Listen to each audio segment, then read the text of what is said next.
I'm Elex Michaelson, and welcome to The Issue Is from Northern California and Southern California. This week, the issue is no collusion? You might think that's okay. I don't.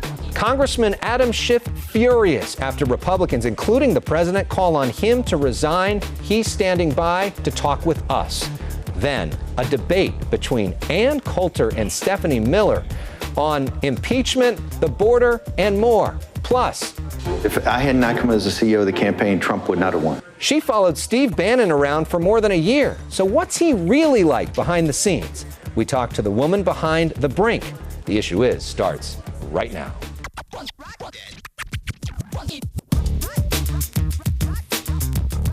And welcome to a brand new era for The Issue Is. I'm Elex Michaelson, reporting from the KTVU newsroom in Oakland. And starting right now, our show is now being broadcast in Northern California, in addition to being broadcast in Southern California. We launched in Southern California last May, and our very first guest on that very first show was Congressman Adam Schiff. He's now the chairman of the House Intelligence Committee, and he joins us now for our relaunch. Congressman, thank you so much for your support of The Issue Is.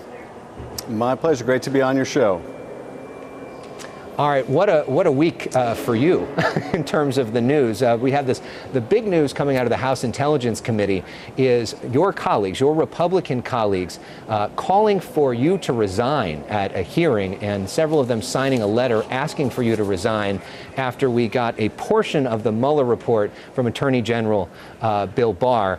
The president talking about you on Sean Hannity. Take a listen. Because he was making horrible statements that he knew were false. And frankly, I heard they should force him off the committee or off the committee chair. He should be forced out of office. So what's your response to the president? Any plans to resign? Well, this is a tactic the president has used some time, attacking me on Hannity, attacking me on Twitter. And sadly, all too often, when the president says jump, Mr. McCarthy and his Republican friends in Congress say how high. Of course, the president isn't the only critic out there. His son also has been very critical of you on Twitter, putting out a tweet referencing the Loch Ness Monster and saying that you have leading a tinfoil hat brigade. The president's counselor, Kellyanne Conway, accusing you of being a liar. Here's what she had to say. Adam Schiff should resign. He has no right as somebody who has been peddling a lie day after day after day, unchallenged and not under oath. So when you hear that, when you first heard the summary of the Mueller report in the Barr letter, was there any part of you that thought, maybe I've gone too far, maybe I owe the president an apology? Well, first of all, in terms of Don Jr. or Kellyanne Conway, any day that I'm attacked by the likes of them is probably a very good day for me. After all, this is the inventor of alternate facts, and she's producing some new alternate facts this week. Look, what I have said all along, and Elex, I've said this probably dozens of times publicly on television, perhaps even on your show as well, that the evidence of collusion is in plain sight. Let me just tell you what some of that evidence is. And this pertains to one of the people you brought up, Don Jr. The Russians, through an intermediary, offered dirt on Hillary Clinton to the Trump campaign, something it said was part of the Russian government's effort to help the Trump campaign. And what did Don Jr. do when he received this overture? Did he call the FBI? No. Did he rebuff them and say under no circumstances? No. His response was, I would love it. If it's what you say it is, that is of a highly sensitive and secret nature, dirt on Hillary by the Russian government, if it's what you say it is, I would love it. And then he went and set up a meeting in Trump Tower. The campaign chairman, Paul Manafort, thought it was worth his attending that meeting to get that dirt, as did Jared Kushner. And then they lied about it. They concealed the meeting. When it was discovered, Don Jr. and reportedly his father produced this false statement to try to cover up that meeting, that evidence of collusion. But I'll also point out that Paul Manafort, we know, and again, this is part of the public record, Paul Manafort provided information or offered to provide information to a Russian oligarch, Oleg Deripaska, in exchange for money or the forgiveness of debt. He offered polling data to someone linked to Russian intelligence. The National Security Advisor, Mike Flynn, secretly had conversations with the Russian ambassador to undermine bipartisan sanctions. and lied about it. The president himself called on the Russians to hack his opponent's emails, and later that day, the Russians, the GRU, the same people responsible for that social media campaign, hearing him, did try to hack some of those servers. This is just a partial list. Your show would need to be longer for me to go through all of it. But again, what I have said all along is that this is evidence of corrupt behavior. Yes, it is evidence of collusion, but whether it rises to a prosecutable offense, proof beyond a reasonable doubt of the elements of criminal conspiracy is for Bob Mueller to decide. And what we know so far is that Mueller said that that did not establish the conspiracy, which does not mean that there was no evidence of a conspiracy. It just means that he did not believe that there was enough evidence for a criminal prosecution. Why do you think that is? Why do you think, given all of what you just said, that they aren't going forward with some sort of prosecution? Well, Alex, you're exactly right. And herein lies the difference between corrupt behavior and something that you can prove beyond a reasonable doubt is a violation of the law. It's a pretty high burden of proof to show each of the elements of a criminal conspiracy.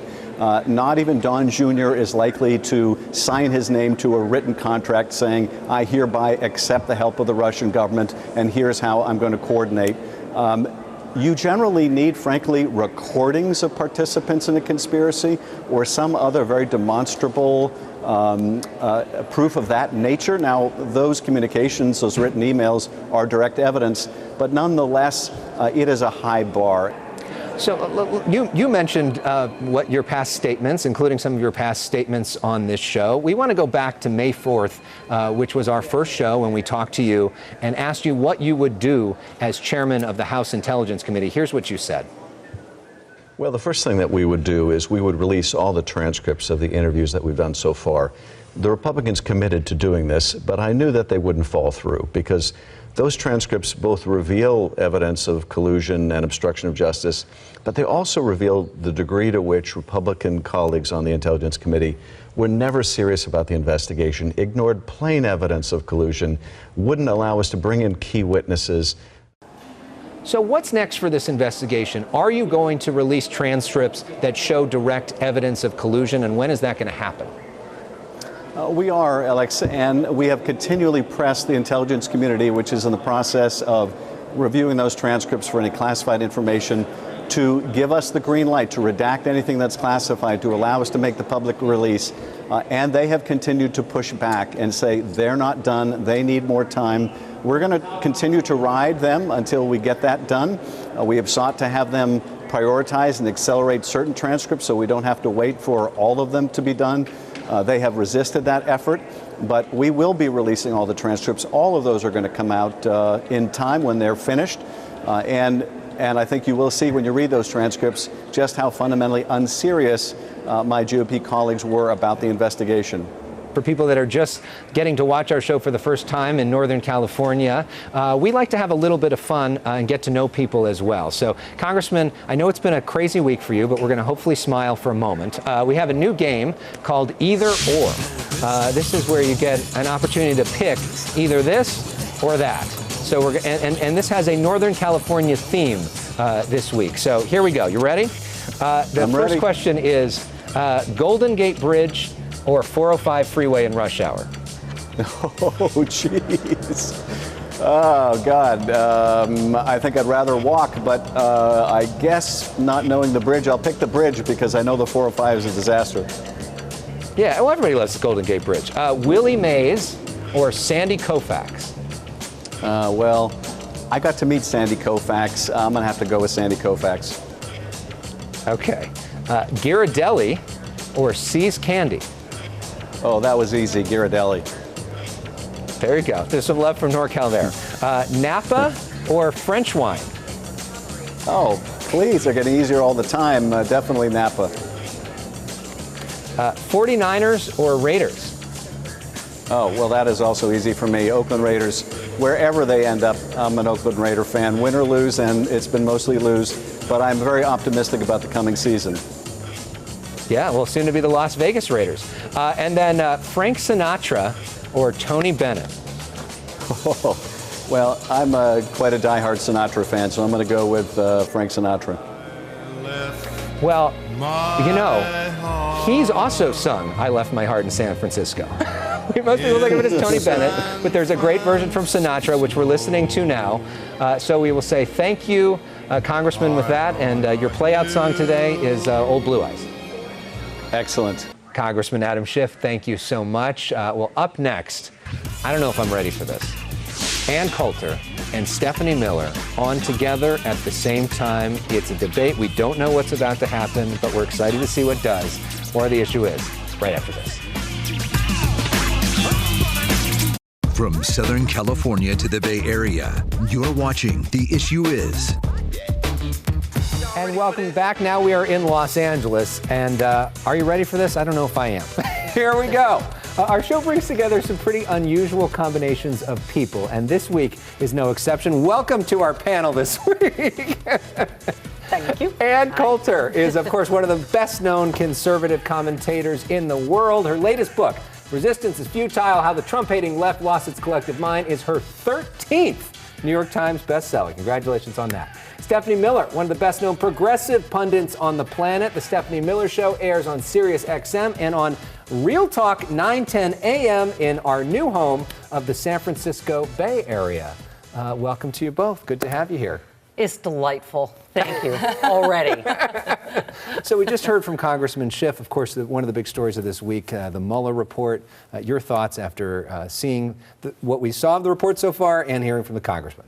Well, I wasn't surprised that there's no collusion. Of course, there was no collusion. It was such a crazy conspiracy theory from the beginning. But wow, it makes the media look bad. They build these elaborate fantasies. If you had one normal person who knew anything there, who could pull the card out with one little fact, then the theories come crashing down. And, you know, that's Robert Mueller has to assemble facts.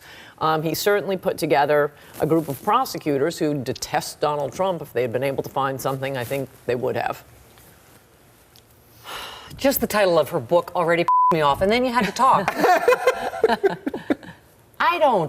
Listen, we met in the 90s. Remember the late 90s during the Clinton prosecution? Are you kidding me? If you substituted the name Clinton or Obama with this unbelievable array of offenses, we're already past a zillion impeachable offenses. Adam Schiff was brilliant both in your interview and on the House floor this week. I mean, that was some Mr. Smith Goes to Washington stuff. He laid out the plan, the whole prosecution beautifully. And are you kidding me? This is a active Russian asset with the nuclear codes. You really? He stood there in Helsinki and said, I agree with Putin and not our 17 intelligence agencies, and you didn't think that seemed a little weird. You don't think him ticking off everything on Putin's wish list is a little weird. Again, as Schiff said, we may not have reached the bar for criminal conspiracy, but the collusion is in plain sight. No, I think it's just pointing and sputtering, and anything Trump does, he's doing the things that he's allowed. How many guilty pleas? How many people in prison? Donald Trump. Tell me what the lie was that Trump told. I'm going to spontaneously combust like Tell a me what the lie a was. spinal tap These drummer. 3,000. I am not going to survive this today. Okay, people. but hold on. Other than pointing and sputtering. Are you kidding me? Are you kidding me? Isn't an argument. What? How? Really? So He's is a Russian agent. Obama's Isn't an argument. campaign manager, deputy campaign manager, national security advisor, personal lawyer were all in prison or on their way there. What? Seriously? Having nothing to do with Donald Trump. Would you like to see the Mueller report instead of? Of course. Okay. But that's the new conspiracy theory that, secretly they found collusion, but Barr is lying to us. Maybe Mueller is a Russian agent, too. There's obstruction we haven't even heard about yet. Let's leave it there for now. We have more to come. Any podcast fans out there, I encourage you to check out a special podcast I recorded today with Ann Coulter. It's less about the news of the day and more about who is the real Ann Coulter. All of our past episodes and a whole lot more digital extras available in podcast form. Just search for The Issue Is wherever you stream. Up next, the president says he wants to close the border. Could be closing it next week. So what does our panel think of that? Stay with us. He's listening to your tweets. Yeah, that's not closely enough. Yeah. Madonna sang about the borderline. And speaking of the border, the president says if Mexico doesn't immediately stop any illegal immigration coming in through the southern border, he'll be closing portions of the border next week. So what does that mean? Back with our panel, Ann Coulter, Stephanie Miller. Stephanie, what do you make of that tweet? You know very well that border crossings are at a 40-year low. We do not need this stupid wall, whatever it's made of, see-through, whatever it is today. He is a con man and a grifter and a criminal. It's just it doesn't matter what the subject is. Every day there's a competition before just complete incompetence, incoherence. Should we shut down the border next week? Well, I don't know what he means, but I mean, listening to Stephanie, this is why he can do nothing and he'll be reelected. All he does is talk, talk, talk. He never actually does anything, but then liberals are hysterical, so people listening think, well, I want a border, he must be doing it. No, he's not doing anything. He talks a good game. Yeah, of course we should shut it down. That used to be an issue the left cared about. Bernie Sanders had a position on immigration indistinguishable from Donald Trump's. Why? Because who does it hurt? It doesn't hurt Stephanie. It doesn't hurt you. It doesn't hurt me. I mean, except to the extent we love our fellow Americans, it hurts the working class. It's their jobs, their communities, their hospitals, their schools that are being overwhelmed. Donald Trump is a hypocrite like everyone else on the right, and you know it. He employs a bunch of illegal immigrants himself. Please, this crap about you helping the working man. He doesn't care about that. I don't care what he does personally, other than not keeping his promises. Keep your promise. I don't care if he had employed illegals, and I don't even know if it's true. But I agree with her again. He doesn't keep any of his promises, and now we've entered a wormhole in the universe. He said he would build a wall, would deport illegals, would bring the jobs back. He could so transform America and transform the two parties. These aren't traditional Republican issues. They're pro-American issues, thus his campaign promise. Really? Baby jails is an American issue? That's something that should make us proud as Americans? You know what? The richest man in the world, or at least periodically, is Carlos Slim. He is a Mexican. How about the rich in Mexico take care of their poor, and the rich in America take care of America's poor? Most of these people aren't Mexican. They're Guatemalans, okay, how about the rich in Guatemala take care of them? How did the poor people of the universe become our problem? We're not a battered women's shelter. We have our own poor people. Are you still wearing your crucifix that you usually wear? Because have you read anything Jesus actually said? Why, who was a refugee? I have. Okay. We do agree that Donald Trump is the best president in our lifetime. Stephanie and I agree on that. Okay. Just want to do the same thing you're doing to me. Do we agree that we like California as a concept? I like the weather. We like the weather here? I like the weather. We like that, and we like the people, some of the good people of San Francisco. Like you most of the time. Yeah. Yes. Don't touch me. We got some music for our friends in San Francisco who are joining us for the first time. So thank you both for being a part of this, and thank you for being good sports. This was so the opposite of fun, and I really appreciate it. Thanks. Up next, a look inside the world of Steve Bannon, unlike anything you've ever seen before. More of The Issue Is right after this. Little village people. Send in Steve Bannon. For some, Steve Bannon, former confidant to President Trump, is an evil force to be reckoned with, like the Grim Reaper himself. But does the real-life Steve Bannon live up to the hype? Director Allison Klayman followed him around for months as a sort of fly on the wall. The result is the newly released documentary called The Brink. If I had not come as the CEO of the campaign, Trump would not have won. And that's a fact. The Brink takes you behind the curtains in the life of Steve Bannon. It's an observational verite film, so it's really allowing you as an audience member to draw your own conclusions. Filmmaker Allison Klayman followed Bannon around for more than a year. She started soon after he left the White House as chief strategist. I'm about one thing. I'm about winning. Bannon is not, the Grim Reaper as he's portrayed on SNL. I mean, he's a person. Klayman worked as a one-woman crew, sometimes filming more than 10 hours a day. Often, she's the only woman in the room. My goal was really to not draw attention to myself. Damn it. Just stay focused. Bannon maintains an exhaustive schedule, often traveling on private jets to give speeches about populism. I'm gonna get so crushed in this film. He often meets with the very same reporters he calls the enemy of the people. But the reality is he is incredibly chummy with the media. Are you now consulting for the National Rally Party? And your point? Bannon often travels throughout Europe, helping nationalist leaders. Is Steve Bannon a racist? As much as I've spent, all this time watching him, I don't know what's in his heart. I don't know that that matters, though, because I believe that he promotes policies and is willing to engage in rhetoric that emboldens racism. Who is funding this group? Love him or hate him, Klayman says there's value in understanding Bannon and why so many love his ideas. Even when you're someone that you strongly disagree with, you have to see them as a full human. And our thanks to Allison. The Brink is playing in theaters now. Next week, one of the most influential players in all of California politics, Tom Steyer, is here, while the donor and activist is still betting big on impeachment. I'm Elex Michaelson. Thanks for being with us for our statewide launch. We'll see you next week for more of The Issue Is.